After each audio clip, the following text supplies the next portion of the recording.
Hello Joynal বাবা, তুই তো একটা ভিডিও দেখ। আমি আবু জাহেলে বাড়ির সামনে, নবীজি বাড়ির সামনে দুই পাকায় মারে আসি, 2 দিন ধরে খাই নাই, গোসল নাই, আমি তাপ করে খালি বসে আছি, সাফমারাও যাইতে পারি নাই। আমার এই ভিডিওটা দেখিয়া আমার এখান থেকে নিয়ে যাও বাবা। ও লিজু, তো আমার ভিডিওটা দেখ। আমি তোর আশায় বসে আছি, মনে বড় আশা ছিল একসাথে তাও করবো, একসাথে নবীর রজে যাবো, কিছুই হইতেছে না।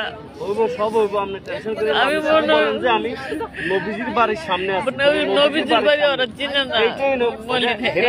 আমি তো ভিডিওতে আমি আবু জাহেল বাড়ির সামনে পিছনে নবীজির বাড়ি, দেখছি। হ্যালো, আসসালামু আলাইকুম। কেউ যদি ভিডিওটা দেখেন, আপনাদের বাড়ি কোন জায়গায় বলছেন? না, ঢাকা 6 নম্বর ওনাদের বাড়ি।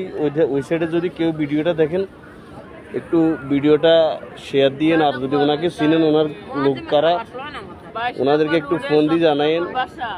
উনি হারাই গেছে বলে গত 2 দিন আগে কাবাতে তাওয়াফ করতে আসে।